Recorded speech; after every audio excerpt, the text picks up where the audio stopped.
Well, hello there, hello there, hello there. We got a little bit of a change to the opening today. How is everybody feeling today? How's it going there, Mr. Daryl Johnson? It's going great here in Arizona. It's beautiful, nice We and love, warm. yes, sir. We love it. I'm a huge fan of Arizona, honestly. So I'm a little jealous, but that's okay. I am going to open up the show this morning. So just want to go ahead and say great evening and thank you for tuning in. Um, right now with the resource of your smart money news and business reviews, hosted by none other than Miss Valencia Brodus and me, Bree Logan, and brought to you by Another Smart Production and their amazing production team and mentors. We got to give it up for the kids, give it up for the team. All right. Now we do have our special guest for this evening. I did lightly go ahead and share that Mr. Daryl Johnson was going to be joining us for Business Credit Works. How is everything going on in your neck of the woods and in your industry, Mr. Johnson? It's going great. A lot of people are getting more acclimated on business credit and understanding the power of it as they're navigating that business landscape. Yes, sir. Yes, sir. Even me personally, kind of just by the couple of the shows that we have had here, I've literally taken almost every note you've given when it comes to the business credit. Because I didn't recognize how important it was even just for my business to have it in place, because it's not the first thing that they give you direction for as a realtor. So if I Right. could say that, your gyms are amazing. Thank you. Yes, sir. Yes, sir. I need to give you a call. So, of course, anytime you do see any of our professionals here on the show, guys, please be sure to make sure you do reach out to me or Miss V, or even more so the professionals directly, because we're all here to provide opportunities to help everyone and to really shine in our own individual industries. All right. Well, we need to go ahead and give none other, drum roll, please, to our co-host, Miss Valencia Brodus. How you doing there? Hello there. Okay. There she is. Yes, ma'am. She has to make an Give me a entrance. second. I am so sorry, y'all. My computer did it. Nope, didn't do it. There you There we Amen. are. go. Amen. Hello, everybody. Hello. It's doing that weird stuff. See that up there? Yes, ma'am. Yes. I like one of those crazy commercials. Hold on. Okay. That's okay. That's That's all right. funny. We made it in now. Amen, Yeah. everybody. Yeah. Okay. I just want to say welcome. Sorry about my late entrance. I was having some computer challenges. I've been in court all day doing stuff, whatever. And so I'm rushing home. Y'all know, doing that work thing, making stuff happen. And so I got in and my computer didn't want to work. So I then was looking at my phone. Well, my phone, anyway. So I was ready. See, I was ready for Zoom on my phone, just in case. I just want to say, really welcome everybody to Smart Money News and Business Reviews. We are kind of one of your, hopefully you look at others, one of your right now sources to really understand what's happening in the world of money and business. And definitely, as we look at those 6 transactions, that can really help us all to get better, stronger financially, and our families and all that. We just want to bring people to you, bring you some real stories, individuals who are helping clients out here every day to make those things happen. And I'm going to tell you what those 6 are, okay? Because I was ready this time. And so, of course, the One United Bank, they have talked about that it would be an amazing thing if everybody, whoever we are, if we could focus on one transaction at a time, but focus on one transaction in our lives for financial fitness, and it would really close. They talk about the racial wealth gaps. I'm just talking about, how about money wealth gaps, community wealth gaps for anybody, and those are owning a home, having a will, owning a profitable business, kind of understanding, monitoring, and building your credit, having proper insurance, saving and investing. Did I do it? Yep, yep. The reason I just want to just mention those is because that's what we talk about, even though we go through it through different like news articles and talking to different each other about different topics. That's really where we're all coming back to is how do we help each other to make those things happen. And I just want to share with the world that I've been doing some good stuff with my credit, Mr. Durrell. And so my score is up and I'm just in a better position to do some things based off of what you all have taught me. So we're not here just talking the talk. We're also doing, the things that we all are sharing with each other. So today we're going to have, remember I told you all last week, thank you all for listening in, that we're going to have some exciting people on with us today. We mentioned their names a whole lot, so I know you don't see them all the time, but Mr. Durrell Johnson, he is back with us today. You all met him before. And we also, Mr. Brian Ross is going to check in with us around that 7:15, 7:20 moment to just talk about a few things. So, of course, we've got Miss Bree Logan with us. And they're going to tell who they are again, because I'll make sure that I'm doing that. But I also want to make sure that we're doing a huge shout out to our young leaders and our smart ambassadors, because even though you see us here talking and doing this stuff, a lot of this is really about how are we helping our young leaders to catch their dreams and make it grow by being very participatory in, helping to build and operate businesses and think about whether it's, the marketing side, the business planning, all that stuff. So you don't see them often. Yes, you see Miss Denaya, you hear something about Miss Heaven, but there are others, and you'll meet them all soon. But I want to make sure I do a big shout out to the young people that we are kind of the reason we got a lot of this started way back to the Jeopardy competition, trying to help make sure our young leaders are, figuring out how to do this too and pass it on. So I'm going to stop there for a second and I'm going to make sure that Mr. Durrell Johnson, before we get into news and all that, tell us who you are, please. Remind us who you are. All right. Hello, everybody. I am Daryl Johnson, the founder of Business Credit Works. We are the first and only LGBTQ, DBE, and MBE certified business credit and loan broker company.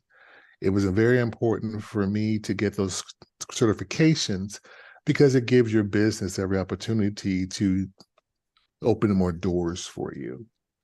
So that's who I am. Business Credit Works, Daryl Johnson or Uncle Phil. People know me as in the community from Fresh Prince.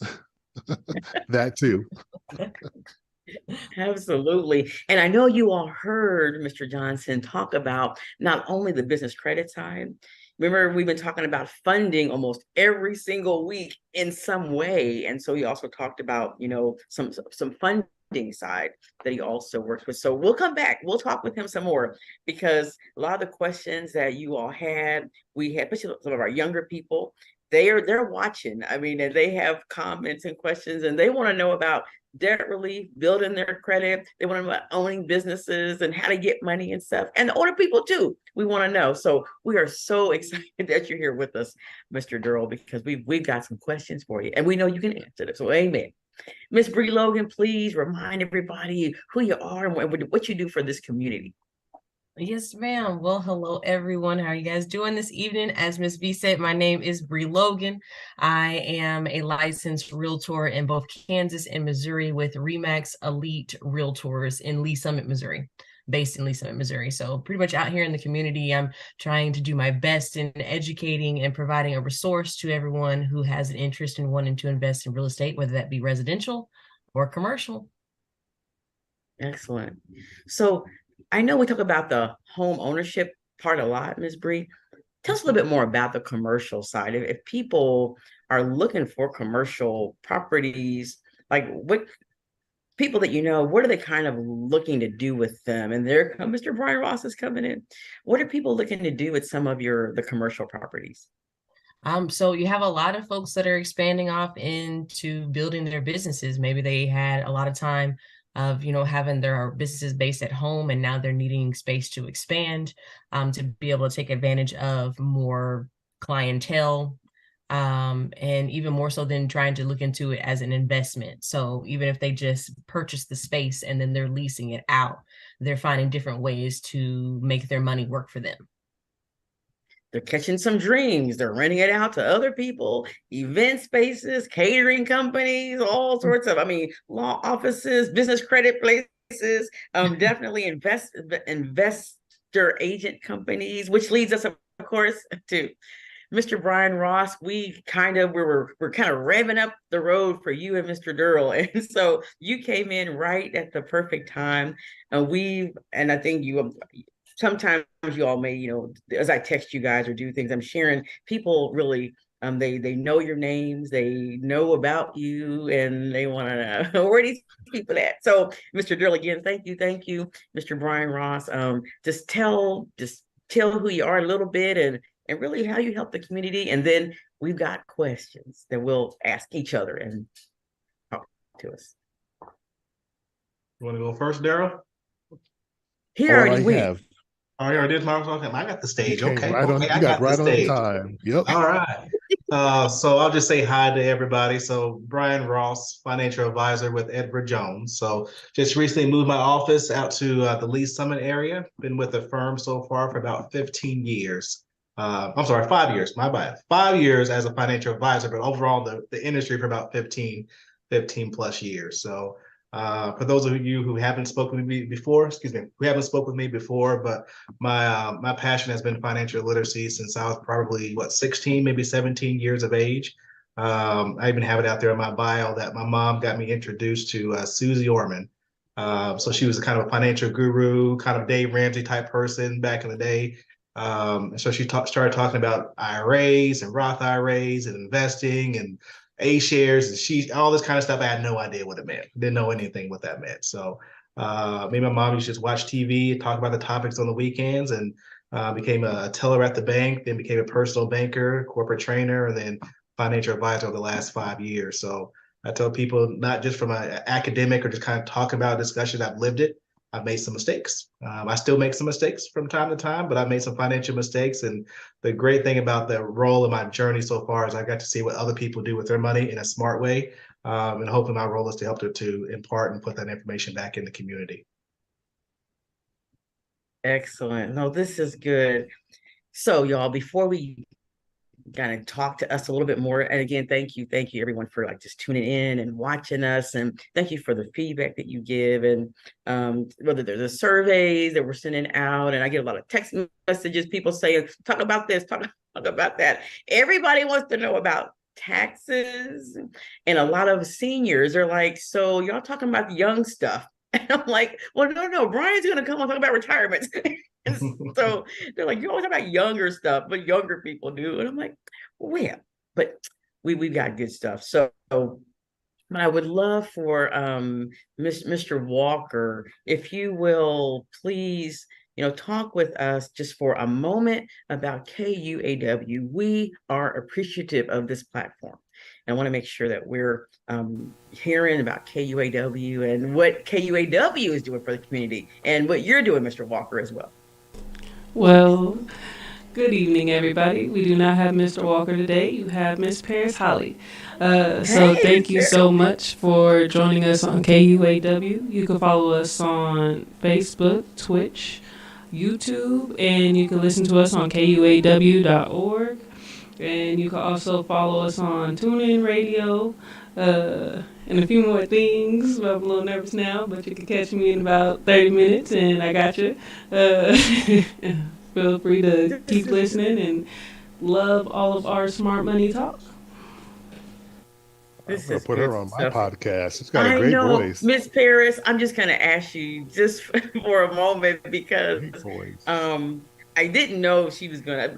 We were talking earlier about our younger leaders that are, they're been being trained by Mr. Walker and Miss Dara and some others, helping to like teach them how to do all of this so that we can keep going. And so, Miss Paris, if you don't mind, can you like how's it been learning to be a radio show engineer and all that? Just tell us a little bit, please, about your experience. So far, between me and Mr. Jeffrey, we've been doing a great job. Mr. Walker is extremely helpful. He walks us through step by step. If we don't feel like we understand it, he has no problem making sure that he walks us through it and pulls it up a different way, tells us about the different YouTube options and just how you can find the information, and gives us the opportunity to come in during some of his downtimes to speak with him, run through the software, do some training, and really get the information down. And we both seem to be some quick learners and quick on our feet, so we're all good and moving and grooving. Amen. And Mr. Jeffrey, I was not leaving you out on purpose because I know you're in IT, you're an established mentor type. And so I wasn't trying to leave you out because we appreciate you also coming in and bring that expertise to again pour onto the younger people because Paris is a younger people. And so she's not high school, but she's still college. And a big part of what we're trying to do is, how do we help through projects, real projects, radio stations or doing events and stuff, cooking, whole, catering. How do we make sure that we are helping our young leaders to catch their dreams, make them grow, but also really be able to interact with all the professionals that they really need to see and seeing people like themselves, white, black, whatever, doesn't matter. Everybody needs to see themselves and other people too. So I really, really, really appreciate it. Mr. Jeffrey, you want to give us a shout out? Say hi to us, please. You don't have to, but I would love it. Yep, Did he no. say hi? Yep. Hi, everybody. Happy to be working with Miss Paris and Mr. Walker. Like you were just speaking of earlier, it's I'm I'm an adult, but working with Mr. Walker has been great because I haven't really worked with many African American men in IT myself, so this is kind of the first time me doing that myself. So I've been enjoying it very much.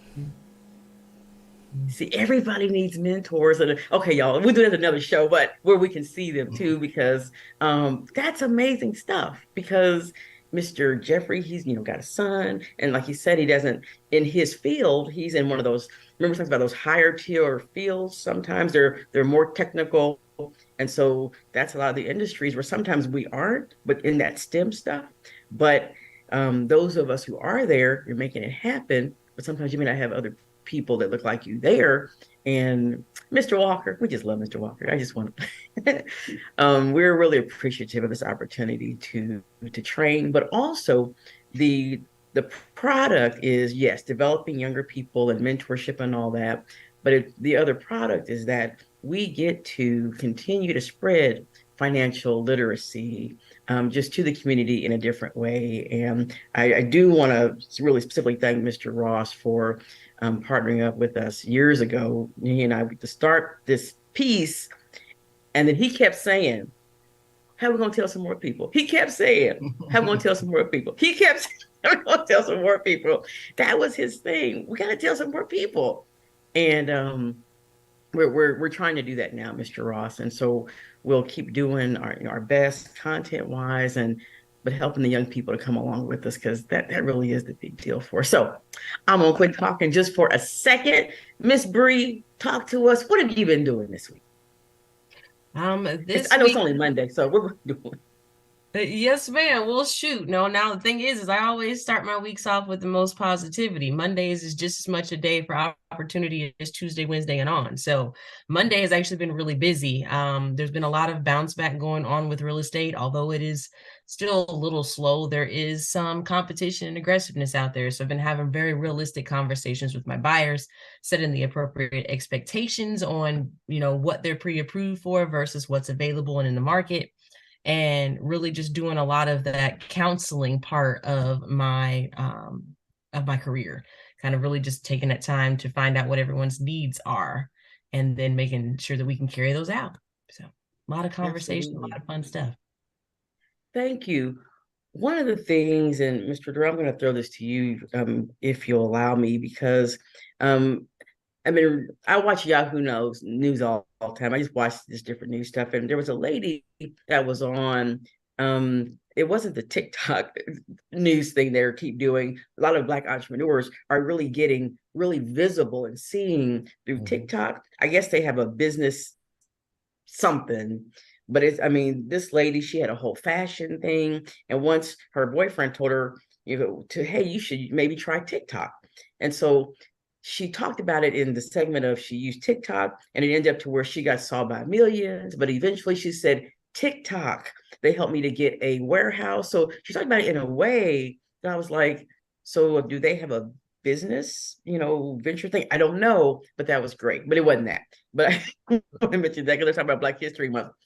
But there was a lady in that whole segment about Black entrepreneurs, and how we often have more challenges getting like financing, but also being seen, like the marketing space, more like, even if we have a great business, sometimes other cultures, they don't choose us, and they don't promote us. So they're speaking about that.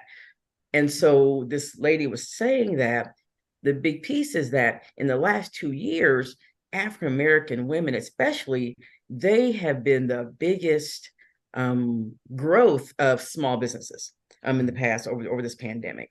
She said, and that's wonderful, except, we can get an idea, we might get the hustle, we're out there making it happen, but we often still cannot get funding. And she talked about it in that way because she said, even if we have good credit and everything else, now collateral is a big piece. And because and the lady did say, pretty much in general, Black population, we're not homeowners, we're renters. So sometimes we can have everything else because we have no collateral. Right. We still don't get the business loans. I mean, talk to me, Mr. Johnson. Like, is that for the business stuff? Do we need to be doing something else? Well, getting with Miss Bree, first of all, to purchase a property and purchase a home, lenders look at that because owning property shows stability. In addition to having the collateral with your home having value, equity in it, that you can tap into that to then fund your business. But yeah, 100% correct. We don't have collateral, and a car is not considered a collateral, even though it might be paid in full. Looking more at homes for the collateral piece. 100% correct. That's pretty interesting, because it still goes back to, we could be building the business credit, having good personal credit, business credit, but she was just saying it wasn't. So I just found that interesting. So I was just so glad when I knew that y'all both were coming, you and Mr. Ross, because I think about the short-term goals, long-term goals, all that stuff. It's planning.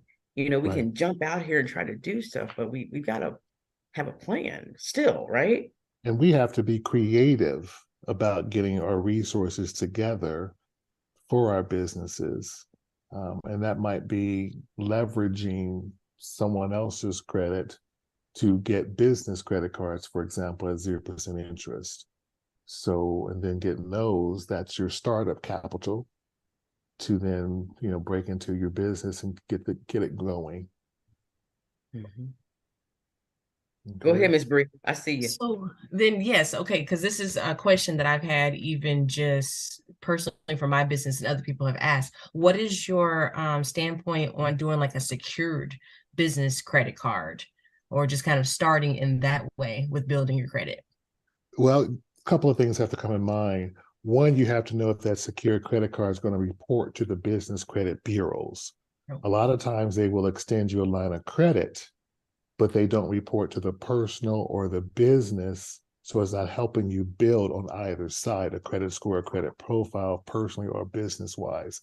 Banks are notorious for giving lines of credit cards, but not reporting to the credit bureaus. They have their internal rating system that they look at the assets on management and the money in the accounts. So then their internal marketing says, hey, Bree on average keeps $50,000 in her account. Now we can market these products to her from the bank. So that's the thing, is asking, does it report to the business credit bureaus, Dun & Bradstreet, Experian, Equifax? TransUnion doesn't do business credit. Didn't know that. Didn't know that. All right. So it makes me think, and thank you, so Mr. Hill, thank you, thank you. It makes me think about, so from that planning stage from the very beginning, whether it's trying to, get some collateral, like buying a home or CDs or something like that. That's that stuff that costs. And one of our students a couple of weeks ago, in his comments, he said, all y'all saying is great with Mr. KUAW. And I mean, because he watches a lot, so I mention his name. He says, but y'all need to break that down. break it down. So he over Mr. Ross. So that was kind of fun because Mr. Ross, he taught with us at one of the schools and gave information, and they really appreciated that. The reason I wanted to go back there is because I'm hearing a lot of people saying, okay, guys, you're like, go talk to Bree or your realtor about buying a house. Go do this, go do that. They're like, but where do I really start when I really don't know, what I have or even what I want? I mean, Brian, can you talk with Mr. Ross a little? Clients, they come and we hope they come already kind of knowing a lot, but when they don't, how do you help them to begin to think about goals? Yeah, and I will say a lot of people don't come here with any idea, right? When it comes to how it works, how to start, and that's typically why you reach out to somebody like myself to get some questions, try to figure out the next step in a lot of situations. But what I would say, I use my own experience in a lot of the conversations I have, just as in starting small. When I do say small, that's going to be just start with just a savings account. It's going to be the very first step. If you are working, making sure you have access to a 401k as well. So if they match 3%, just put in 3%. If they match 4%, put in 4%. And just start there. You don't have to try to figure out, is it going to be in large cap or small cap and all that? Just start. I mean, once you start starting, that kind of gets you a little more interested in the process and more interested in what goes on. But when it comes to just doing something, I would just say just start with something. Something could be that starts as far as having a checking account, having a savings account, have your 401k that you may be doing. And also I'll say with all those pieces, the first thing, which I know people hate hearing the word, is the budget word. It's gonna be a word that everybody hates hearing. It's kind of the same thing as hearing the word diet, right? Nobody wants to hear you go on a diet, right? Nobody wants to hear that word either. But we call it a maintenance plan. Yeah, there because that what it's called. That's what it's Don't called. call it that. Yeah, and I say this, and I tell people I sometimes go in and out of my budget just like people go in and out of diets, right? So it's not a perfect process, but if you really want to get serious about this, if you really want to get serious about if it's a business or if it's investing or if it's savings or whatever it's going to be, you have to figure out and know where your money's going. And sometimes you're shocked by where the money's going. Sometimes you're disappointed where the money's going, and sometimes you're ashamed where the money may be going. But that's the first step you have to do is take a look at that budget. Using my own example before, we've looked at the budget before, and I'm like, I don't think we have enough coming in. Let's try to figure out what we got to cut, what we got to do to try to make those adjustments. And it really makes you a little more intentional on your actions when you know where your money's coming from and where it's going. Can I step in there and ask a question? Please do. Please do. How do you guys keep track of your budget? Meaning, is there a tool or is it an Excel spreadsheet to know what you have to pay, when it needs to be paid, and just what tools do you guys use? Like you said, break it down. Is there an app that people can go to that's really good to keep track of that? Good question. I will say, and there's multiple ways to do it. You can do electronic or you can do it on paper. So if you want to go old school, you can of course just Google budget. You go out there, there's PDFs that are out there as far as creating a budget. What I used to use in the very beginning, I used to use an Excel sheet. That's what I used to use. I got really good at some point. My Excel sheet game is not as good as it used to be, but really it just comes down to itemizing, your expenses. So, and I do tell clients the very first time, it's going to take a little while to go through it. It is going to take a little while. So, carve off 2 to 3 hours. I know it sounds like a lot, and maybe it won't be that long, but carve off about 2 to 3 hours. Take a look at your statements. If you want to go electronic, there's a lot of great avenues out there like mint.com. You can go out there. A lot of banks themselves, they have some type of aggregating tool that allows them to, look at your own expenses. But sometimes you're just trying to figure out where to even start. Just keep it simple. Get a piece of pen, get a pen, get a paper out, write your paycheck about how much you've received for the last few months, and then go through all your expenses through your statements. So I like to go old school, print out the paper sometime, and just go line by line when you're just first initially getting started. And then as you kind of get a better idea of how things are coming, then you can always, of course, move to more an electronic method. But there's a lot of different avenues out there, mint.com being an electronic version if you want to use that. Perfect. Thank you. Absolutely. Go ahead, Ms. Bree. So, I have a question, Mr. Ross, because we have been really working to get myself on some kind of track as well with, doing the future investments and such. Yeah. How do you suggest that applying to those who may not make or may not get payments on a regular, every 2 week or, monthly schedule? Yeah, and it can be difficult too when it comes to that those who are in commission-based company or businesses, or maybe income is sporadic depending on the business and what they're doing. What I try to tell clients is look at it from you can look at it, I guess, two ways. You can kind of average your dollar amounts when it comes to what you want to put in. I'm a huge fan of automation, so set it, forget it when it does come to the automation approach. I do understand that sometimes that may not be you may have the ability to do that because, like I say, you may have kind of your commissions or your income kind of fluctuate on a month-to-month basis. But I do try to tell clients that you should at least have some type of base as to what you have coming in when it comes to your commissions or when it comes to your salary, and base it off of that amount. And it may take maybe a good year, maybe 6 months before you get a better flow about what that bonuses and commissions will be. But most of the time, you should have some type of base that's $2,000 a month, or is that's $3,000 a month, depending on what your commissions can be, and then take that percentage and then have that be the consistent amount that you put in on a month-to-month basis. Once again, even if it's 3%, we're setting something aside, and then you can build on top of that moving forward. Can I piggyback off that? Building that nest egg, please do. Yes. Because with stated income, as what Brian was saying, stated income basically is a loan program where piping into Bree's world, when you're trying to get a mortgage loan and you're a commission basis, a stated income loan would be a great product for someone who is commission based because their money is up and down. So that stated income is maybe one product they can try to then purchase a home. There's all kind of loan programs out there. It's just getting with the right lender to explain and go over the different options available. So don't think because your money is up and down that you can't get a home. There's a product out there, okay? Good. And I'll piggyback real quick on that part too, as you say that, because even in my industry, I mean, a lot of our salary is based on the market. So when the market's down 20%, part of my paycheck goes down by 20% as well too. So I tell clients that when it comes to the market, I care about the market for two reasons. One, we want to make sure that you stay invested and keep invested as an investor, but when you take a cut, I take a cut as well. So our firm, every once in a while, they're sending information to us as a broad understanding is that don't live beyond your means, because market conditions could take place, market things go on as well. Similar to the housing market could pull back. And so if you're living at a certain standard of living and the market does X and the market does Y, it can catch you on the other side, which is why Valencia's talking about, and what I want to just say, directly, is why it is important to have that savings plan set up. If it's a month worth of expenses, 3 months worth of expenses, we can have a dialogue about pros and cons, but making sure you just try to stay below, or at least a minimum, have an emergency fund set for yourself. Thank you. It makes me think about a couple of things. Miss Bree and I have talked about, as I am looking at my home so my dad wants to come with me. Dad, I know you're listening, but having a big enough space, for all the stuff, right? Because I think last week we had talked about there's lots of articles that are saying a lot of parents are coming to live with their children, inflation and all that, right? So we got to have a big enough space so they have their own room. So Miss Bree and I were talking about kind of what's out there in the market. And I'm like, yeah, it'd be really cool to have this 5-bedroom with all this stuff and all this stuff.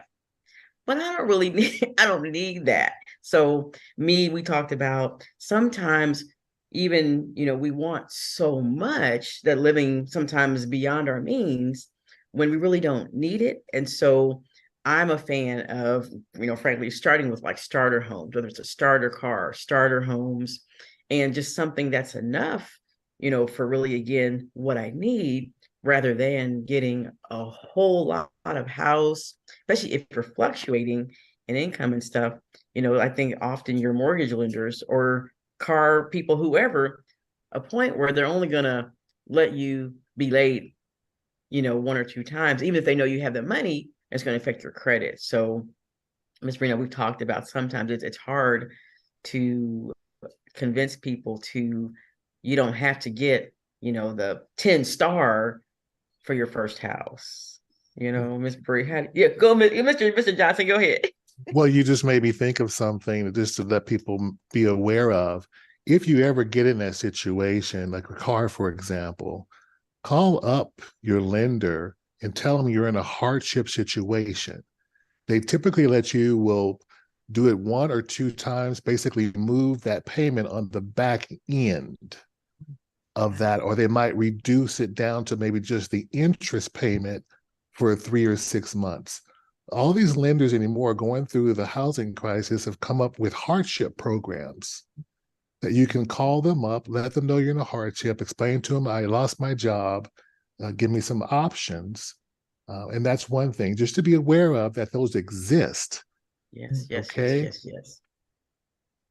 And I'll just piggyback on what Daryl said. So from working in banking for a number of years, it's always been said, be proactive when it comes to conversation. That's what Daryl's saying. Just I've been reason to say, let us know, because when I was in banking before, there's no incentive for us to repossess your vehicle. There's no incentive for us to do that.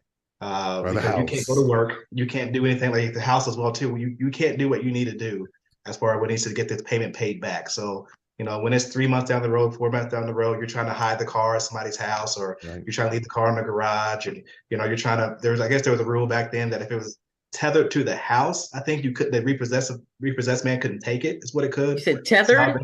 Yeah, tethered. So there's a guy who had, I think it was a boat or something.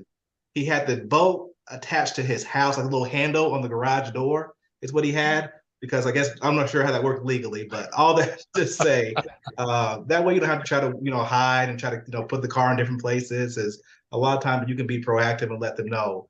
They're trying to work with you, because there's not really that much of an incentive to repossess your house and repossess your car. Absolutely, because especially now they got to hold it. Miss Bree, you have a thought you want to give us? So absolutely, kind of just going back to what you were saying, Miss V, and I feel like it kind of really resonates with just all of us on the podcast now. It's just where you start somewhere. You don't have to go for the $100,000, loan for your business. You don't have to have 10 grand to put off into the market, and you don't have to have, everything laid out whenever it comes to purchase a home, or even setting up your future when it comes down to your wills and stuff. It's just taking that small step, building on what you do have, so that way then it will eventually really make those big impacts later on in the future. So I find like that kind of just really resonates, and just even seeing that as everyone's kind of talking about our own individual industries. So just starting, guys, that's what's important. One thing, Bree, as you say that, I mean, I know I always talk about my own personal experience. Go ahead. Especially when it comes to the house situation, even the car situation, it's sometimes when you got too much going on, it keeps you locked into a job. Does that make sense? And so sometimes that fear of like, I can't find another job that's going to pay me less than this. I can't start a job because it's going to pay me less than this. When your house payment is $2,500 a month, your car payment is $500 a month. So you already got $3,000 of expenses coming out already. So sometimes it's difficult to make that shift or that change because you're locked into these payments. And so especially when you're starting off in the very beginning, I mean, this may be for all ages, but especially when you start off in the 20s and 30s, that smaller payment with the car, that smaller payment of the house, it allows you to maybe make some changes, some shifts that you probably couldn't make, or your friends won't be able to make because of the expenses they have going out. Absolutely. It's interesting. I'm just going to mention a couple of articles. Money.com, they had an article this week that said 50% of Americans feel worse off financially today than they did a year ago. And I was in my head when, I get these articles and I read them and I'm thinking, do I feel worse off? And I don't feel worse off. It's not that I'm making tons more money. It's really because I'm budgeting and I'm managing better. I don't eat out as much. And so I cook at home. I'm really I'm living in my means even more. I've always been a very frugal person anyway. My kids are like, you should spend money. But I'm even more so now only because of what I've learned.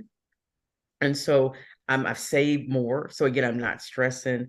So I think the reason I'm mentioning that is it makes me wonder if people um feel worse, like feel worse financially because maybe they don't have savings, maybe they have the same jobs, the same less bills, but they feel not in control, perhaps. What do you guys think about that? I Anybody? agree. I think with inflation, the cost of food, the cost of gas, I jokingly took a picture of the when I filled the car up with how much it cost. I posted on Facebook, see, this is why I'm single. I can't afford to date. My date is my car.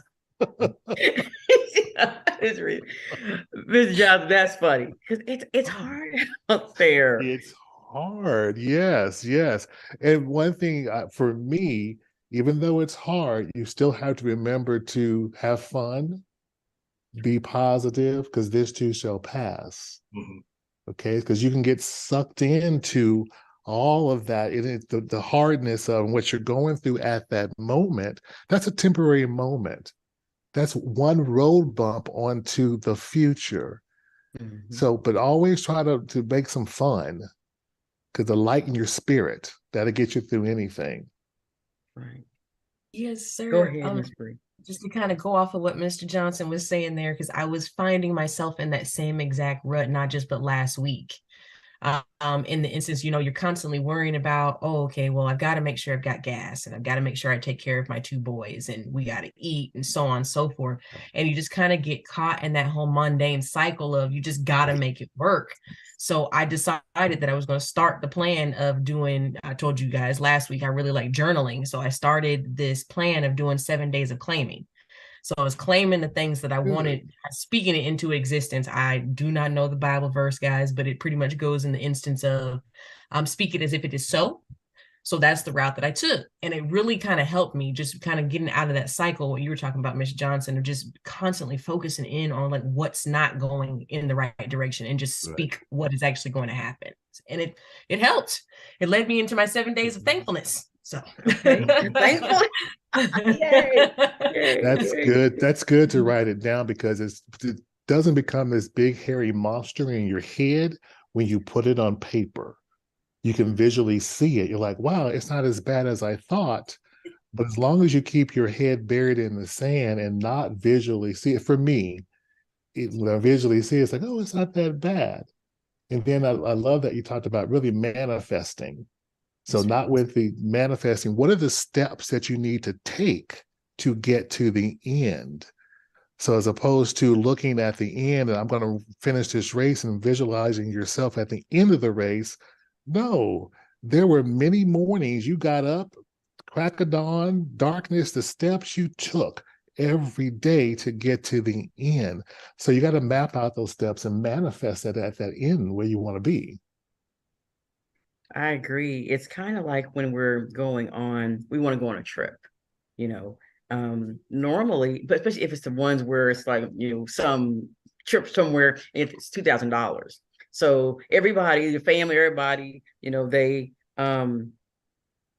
gotcha. Everybody, everybody's like putting aside $150, but Exactly. as a group, accountability group, you Right. plan because y'all have this goal. So it makes me go back and think a little bit about those short-term and long-term goals. And remember, Mr. Ross, when we were with the students, we had the lesson on Mhm. Yep. short-term, long-term goals and thinking, what do you guys want to save for? And it could have been tennis shoes or a trip but getting them started on that and appreciate, because that's what you do. I mean, that's what you did with me. It's like, so what are my long-term goals, when I started investing? Because me having the goals really made me more willing to say, oh, I do want that. And I can get that based on what you telling me. Mhm. You helped me to really believe I really can do this. And I think that's something that Mr. Ross, that you do a lot with that, the saving, investing, because I know for me, you didn't just say come in and invest and buy all the stuff. You were really helping me to focus a little bit more on, kind of getting that nest egg, and don't be trying to buy all this stock, because I didn't know how anyway. But I And I know we appreciated have that, because that's important. I know we got to pause here for a little break here, but I'll just say real quick, the thing I think, because there are going to be some sacrifices you have to make, right? When it comes to businesses, when it comes to budgeting, when it comes to anything that you're trying to achieve, there's going to be some sacrifices.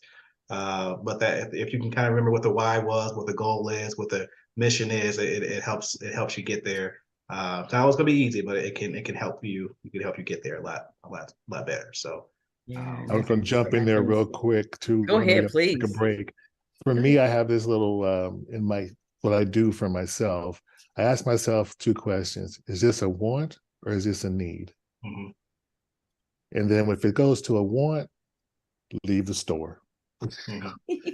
Because before you know it, if you're Sure. not conscious of it and you don't take the steps to identify, hey, this behavior is not getting me where I want to go, you've got to develop a tool, a system to recognize that behavior. Is this a want or is this a need? And if it's a need, definitely go for it. But if it's a want, do you really want it? Do you really need it? So, And even yeah, if it's I a talk need, to can you myself. afford it right now? That too, that part. Can you afford it right now? I mean, and depending on who you are, you're anyway. Yep, that So part. we'll take a break right here really quick. Please, please. Announcers, awesome people, our production team, talk with us, remind us about KUAW and all the great things that you're doing for the community, please. Thank you, And how thank we you find for listening in on KUAW. Feel free to follow us on Facebook at Smart Money News and Business Reviews, YouTube, Twitter, Twitch, and you could listen to us on TuneIn Radio. You can have your lovely smart speakers listen in. Tell them to listen in to KUAW and keep listening, everybody. Yay.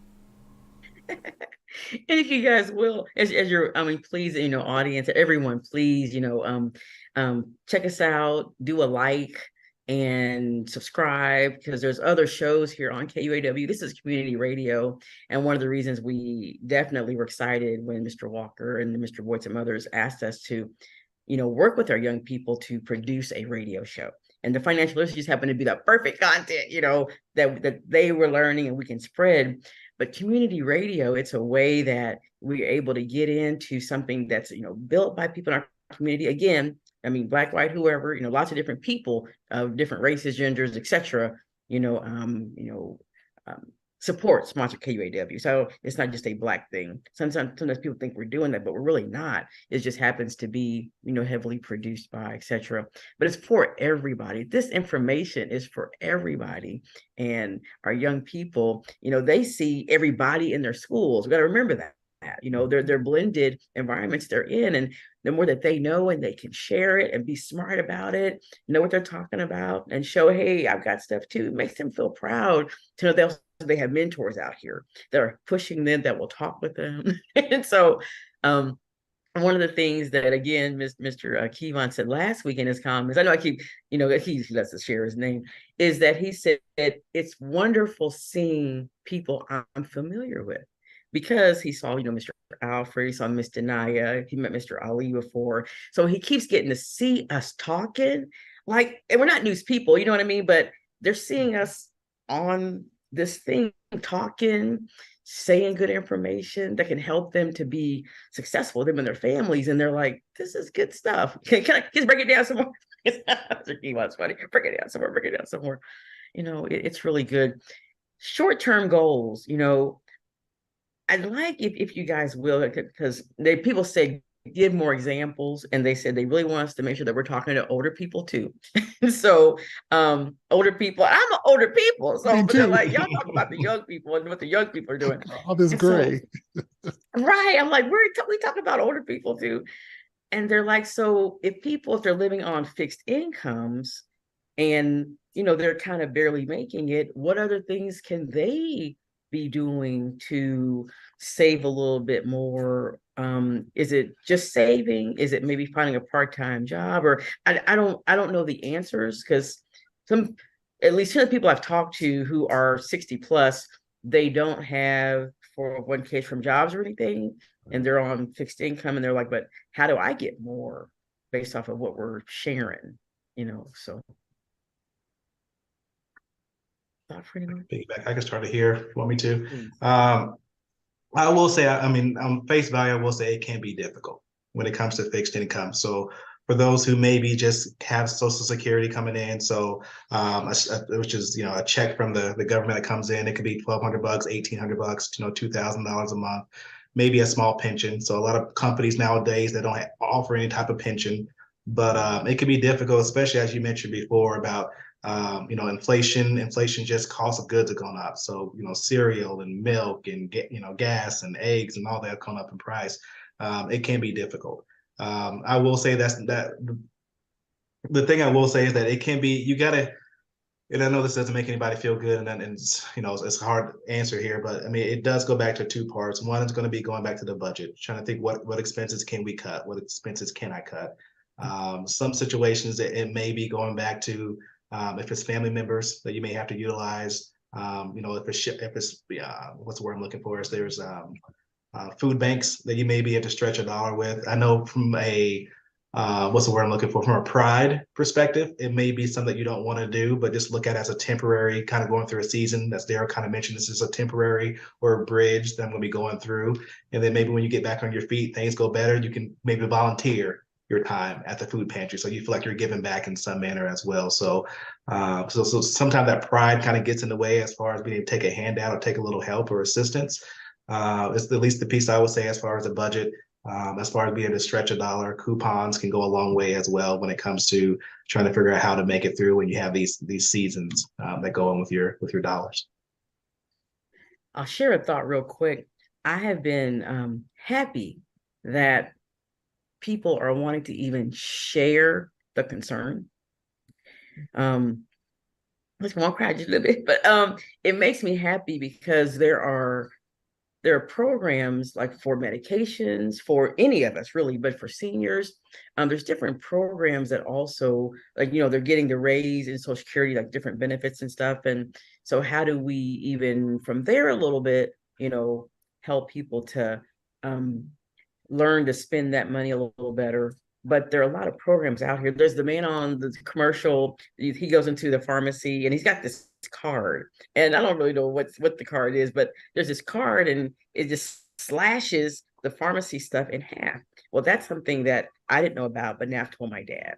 The VA, different programs, even if they're not like 100% disabled, so that good. Yes, that's it. Good RX. That's yes, absolutely.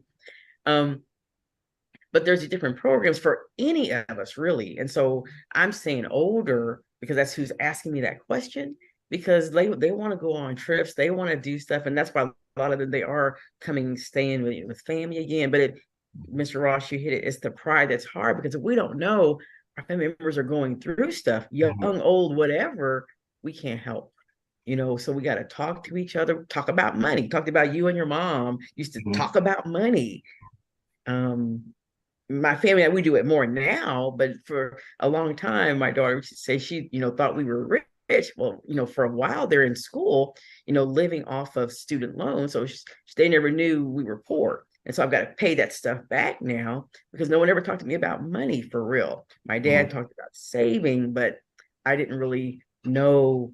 And that's why I'm so heavy now on students getting scholarships and all that, don't get the loans because we didn't know about. Miss Bree, go ahead. You have a thought. No, I mean, that was like, you just hit it a nail on the head. If those conversations were being had more in my household where I grew up, then I would not have racked up all of the student loans and everything that I have that I do have to pay back myself. But those are the same conversations I'm having with my kids now. And then, as I'm trying to expand in front of youth, like, take advantage of the resources that you have. There are so many out here that it's just a Google search away, or it's a really good conversation with an expert away. So I'd like to add on to that too. Please. A couple of things came to mind. Brian hit it right on the head. Food banks is a big place to go to shave off your food expense. The next thing to look at is if you own a home, what's your interest rate? Maybe you can get a lower interest rate. Another way you can go, which I'd like to find someone who has this product, it's called a reverse mortgage. If we can get a lender that's versed in reverse mortgages and have them come on the platform to explain the good, the bad, the ugly of that, what I know about it, it sounds great. So just having someone who's more versed in that than I am, because what that can do is stop the payment. So now that money is put back into the household, then your mortgage payment, or you can tap into the equity. There's different ways to do it. So if we can find somebody that's well versed in that product to just talk about that, that would be a great thing to do. Another thing to do is get rid of cable. And you have a family account where your uncle, your aunt, we got one Netflix account, we got sharing everybody's Netflix. Right. And those Rokus or them, all that stuff. Exactly. Yeah. So yeah, it's tough. And the other thing that I'm working through myself is when you're elderly, there's programs out there, but they aren't the most straightforward. My mother's 81. So she's trying to find programs, and we're trying to find programs. You're older, so you're not so quick to understand the guidelines and the rules. And then you're calling, and then you're going, giving another phone number to call here, call there, and you're older. So it's tough.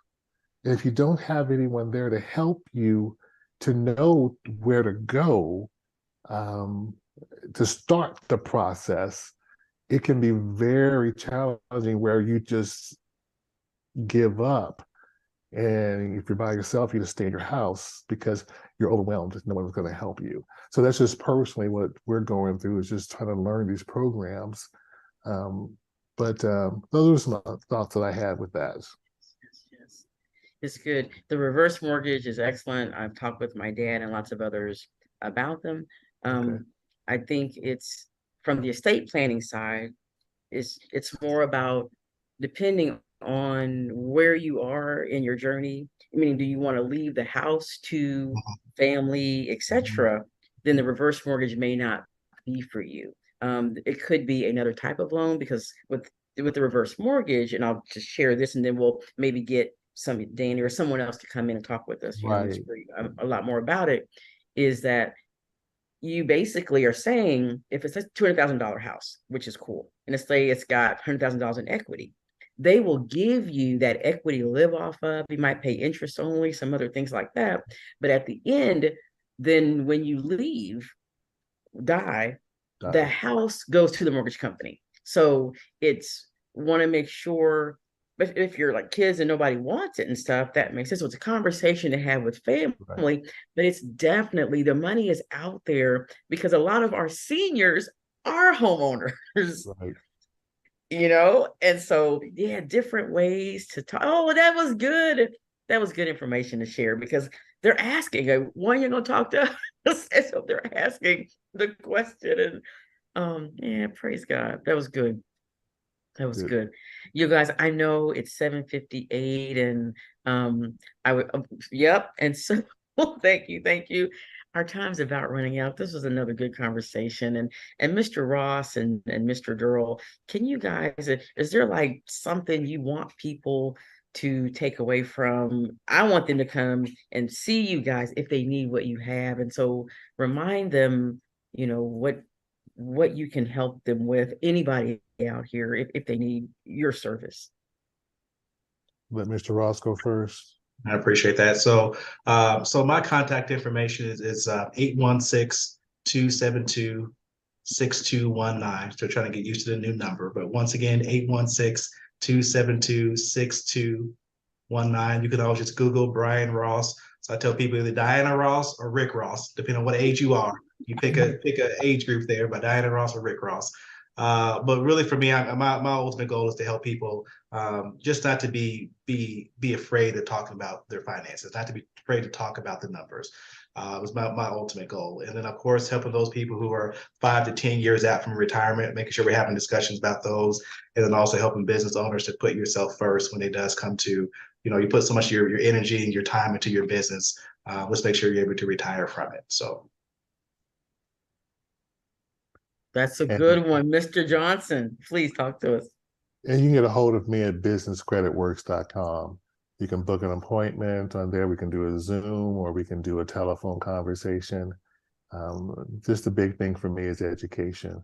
I'm going to educate you on just a whole wealth of stuff from consumer credit, business credit, residential lending, loan brokering, because information is power. You might not need it today, but let me plant the seed, because when you need it, it's going to be growing. Yes. So I'm going to expose you to a lot of different things that you're not aware of right now, but when you need it, you'll have it. Yes. Table talk conversations. I mean, that's what we're all talking about. Miss Bree, what can you help us with? I mean, especially when the market is doing something kind of cool right now. The main thing that you can do is just as Mr. Ross and Ms. Johnson have said, is reach out to me, have that conversation. Really be able to come and share what all your goals and your desires are, and then we can really put a strategy and a plan together to make that a real thing, whether it's now or sometime in the future. Just having that conversation with me and being transparent with yourself and with me. Amen. From the estate planning side, I'm gonna wrap it up. Home ownership allows you to have some collateral to make sure you can do your business and other types of things. And then you're able to do some saving and some investing to make sure that through, Mr. Ross and other investors to investment persons, experts, help you to get some of those goals. And so at the end of the day, we just want to help, and we appreciate you really checking us out at Smart Money News and Business Reviews. God bless you all. Have a great one. Thank you. Good stuff.